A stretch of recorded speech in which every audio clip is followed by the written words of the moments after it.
Living and Loving with Pastor Murphy. Hello, my name is Murphy Okpala, your relationship coach. Trust you're having a great Friday morning. It's always a pleasure to talk to you. Always a pleasure. And last week we started talking about intimacy. We broke down intimacy to physical intimacy and the rest of them. And intimacy is critical for a happy marriage. See, there are 4 levels of intimacy that you must strive to achieve if you're going to enjoy a happy marriage. Number 1, physical intimacy. We talked about that last week. Number 2, you have to have emotional intimacy. Number 3, you have to have intellectual intimacy. And number 4, you have to have spiritual intimacy. Whether you have a brokenly marriage, in other words, your marriage is on the verge of breaking up, or you are managing the marriage, you can have a happy marriage.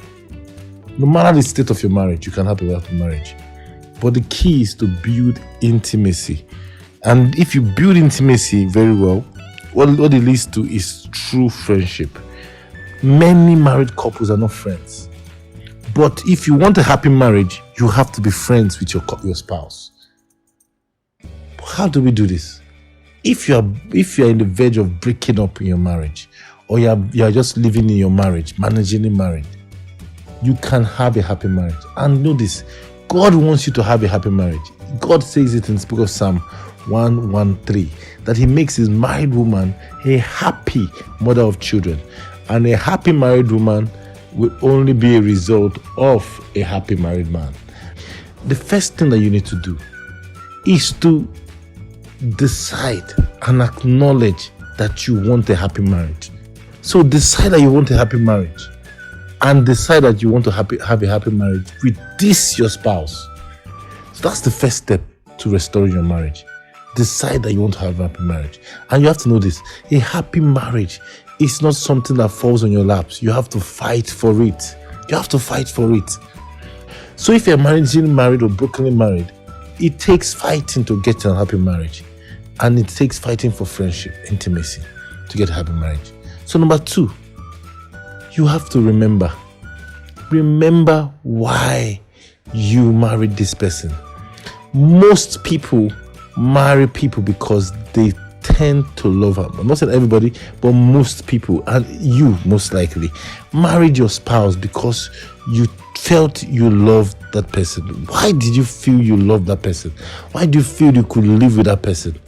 Those are the things you should magnify. It's the wrong mindset to have as human beings, to magnify negativity and minimize positivity. But that's the wrong mindset. Remember what are the good things about your spouse, and start dwelling on it, magnifying it, and diminishing the negativity you see in them, because every single one of us has negatives in our lives.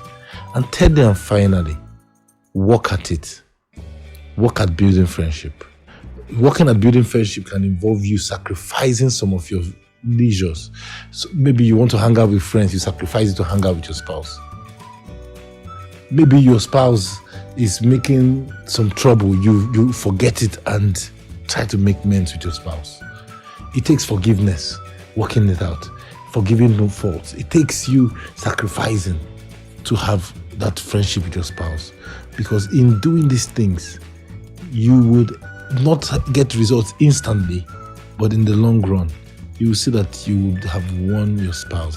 I'll leave you with this statement.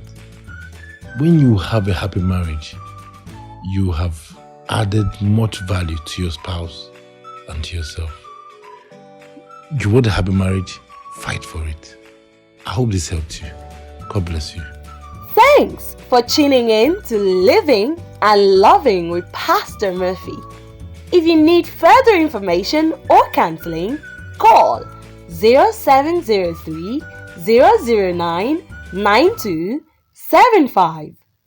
You can listen to Pastor Murphy live in the Cornerstone Church at the foot of Trans-Ekulu Flyover, Enugu at 8 a.m. every Sunday. Remember, God wants you to be happily married, and so do we.